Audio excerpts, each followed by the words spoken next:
ನಾನು ವಿಷ್ಣುವ ಕೈಕೇಸಿಯ ಮಗ, ಅಸುರರ ಅಗ್ರಜ, ರಕ್ಕಸರ ಅಧಿಪತಿ, ಆತ್ಮಲಿಂಗ ಸಾಧಕ, ರುದ್ರವೀಣ ವಾದಕ, ದೇವಲೋಕ ಕಂಟಕ ನಾನು.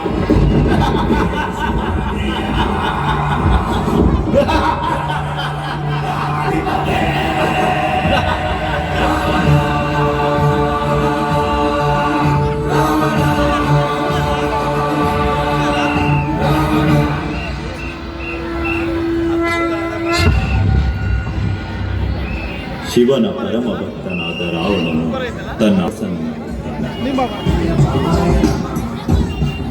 ಓಂ ನಮಃ ಶಿವಾಯ, ಓಂ ನಮಃ ಶಿವಾಯ, ಓಂ ನಮಃ ಶಿವಾಯ. ಪರಮಶಿವನು ಪ್ರಸನ್ನನಾಗದ ಕಾರಣ ಕೋಪಗೊಂಡ ದಶಕಂಠ ರಾವಣನು ತನ್ನ 9 ತಲೆಗಳನ್ನು ಒಂದೊಂದಾಗಿ ಅಗ್ನಿಗೆ ಆಹುತಿ ನೀಡುತ್ತಾನೆ. ಓಂ ನಮಃ ಶಿವಾಯ, ಓಂ ನಮಃ ಶಿವಾಯ, ಓಂ ನಮಃ ಶಿವಾಯ.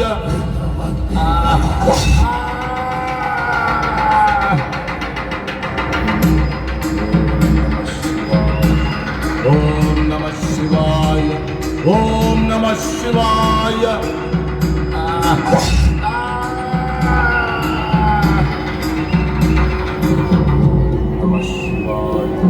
ಓಂ ನಮಃ ಶಿವಾಯ, ಓಂ ನಮಃ ಶಿವಾಯ.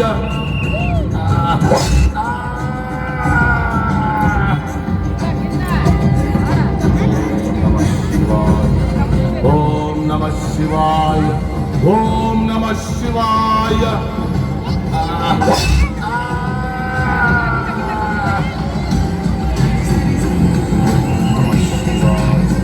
ಓಂ ನಮಃ ಶಿವಾಯ, ಓಂ ನಮಃ ಶಿವಾಯ.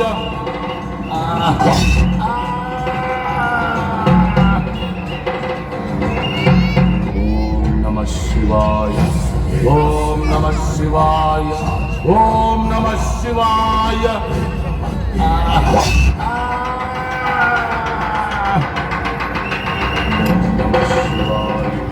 ಓಂ ನಮಃ ಶಿವಾಯ, ಓಂ ನಮಃ ಶಿವಾಯ. ಅದನ್ನು ನೋಡಿದ ಪರಶಿವನು ರಾವಣನ ಭಕ್ತಿಗೆ ಮೆಚ್ಚಿ ಪ್ರತ್ಯಕ್ಷನಾಗುತ್ತಾನೆ.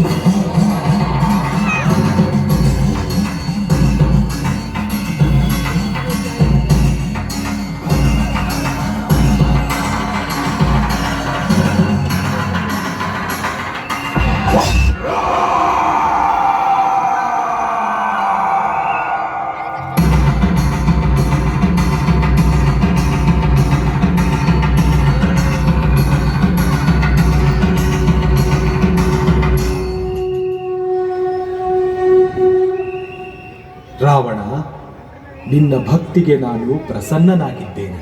ನಿನಗೇನು ವರಬೇಕು ಕೇಳು. ಮಹಾದೇವ, ನನಗೆ ಸಾವಿಲ್ಲದಂತೆ ಚಿರಂಜೀವಿಯಾಗಿ ಬದುಕಲು ವರ ನೀಡು. ರಾವಣ, ಸಾವು ಎನ್ನುವುದು ಪ್ರತಿಯೊಂದು ಜೀವಿಗೆ ಸಹಜ. ಅದನ್ನು ಬಿಟ್ಟು ಬೇರೇನಾದರೂ ವರ ಕೇಳು. ಮಹಾದೇವ, ನನಗೆ ಪ್ರಾಣಿ ಪಕ್ಷಿಗಳಿಂದಾಗಲಿ, ದೇವಾನುದೇವತೆಗಳಿಂದಾಗಲಿ, ರಾಕ್ಷಸರಿಂದಾಗಲಿ ಸಾವು ಬರದಿರುವಂತ ವರ ನೀಡುವೆಯಾ ತಂದೆ? ತಥಾಸ್ತು.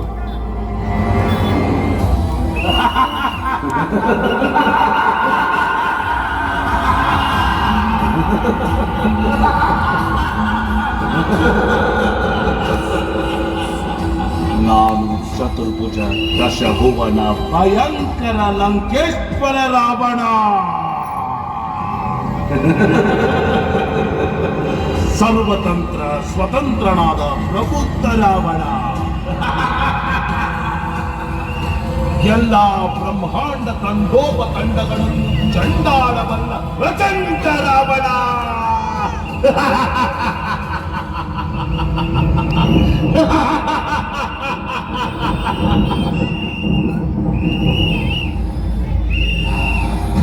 ನನಗೆ ಮರಣವೇ, ನಾನು ಅಮರ, ನಾನು ಅಮರನು.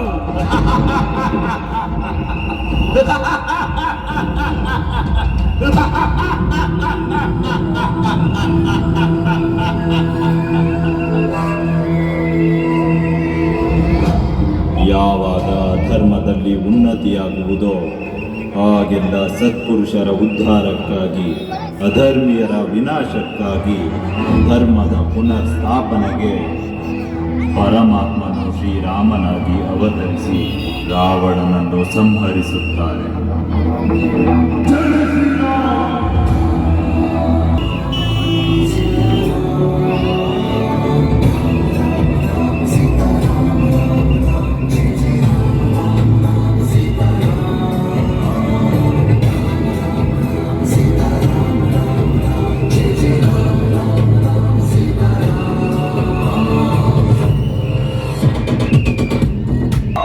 ಧರ್ಮೋ ರಕ್ಷತಿ ರಕ್ಷಿತಃ.